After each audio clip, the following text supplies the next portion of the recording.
Good morning mga mi! While cooking, galaw-galaw muna si Mami Meds. Agoy kay isturbugad sa akong anak. Ang kulit ni Micaela Jen Lumokso.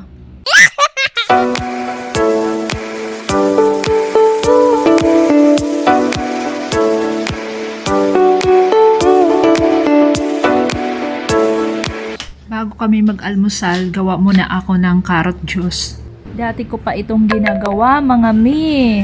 First time ito ngayon na nilagyan ko ng celery at saka ginger. Tikman na natin kung anong lasa. Masarap siya, maanghang lang. Ang nagpapasarap sa kanya yung carrots. One eternity later.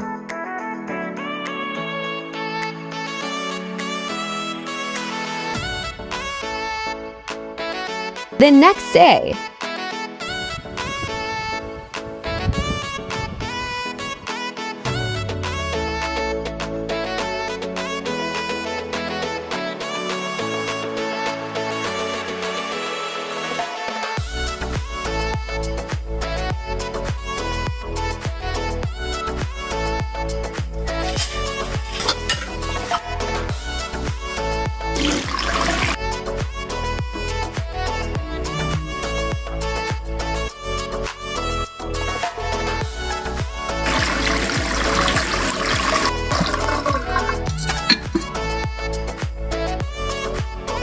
One eternity later.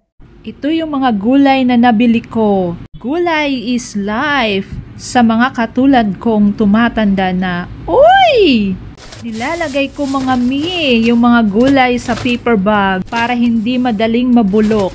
At hindi ko din siya hinuhugasan. Pag magluto ako, saka ko nahugasan, ibabad ko sa asin.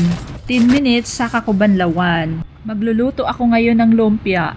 Yung isa may sahog na sardinas, ang isa naman karne. Papasalamat ako kay Kim at saka kay Aqua sa kanilang mga giveaways.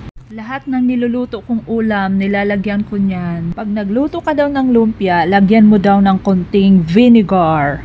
Lalo siyang mag-crispy at matagal makunat. Totoo pala talaga ang chismis. Oy!